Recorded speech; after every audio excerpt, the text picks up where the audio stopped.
time for the reaction. Magre-react ako dahil may social responsibility ako. O, dito na muna tayo kay Miss Andrea Brillantes. You know what guys, bata pa lang siya, mahilig na siyang mag-dokenya. Ayan.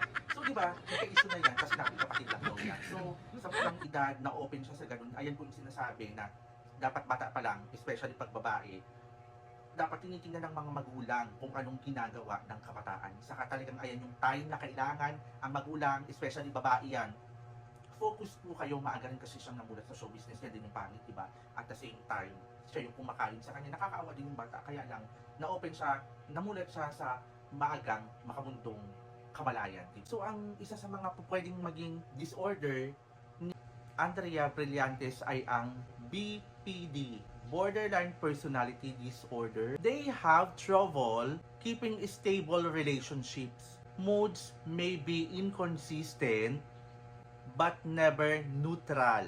Their sense of reality is always seen in black and white. People with borderline personality disorder often feel as though they lack a certain level of nurturing while growing up. OMG. So in other words guys, ayan, mapanira siya ng relasyon ng may iba kasi yung part ng growing up niya, siguro kulang siya sa pag-aaruga ng magulang niya.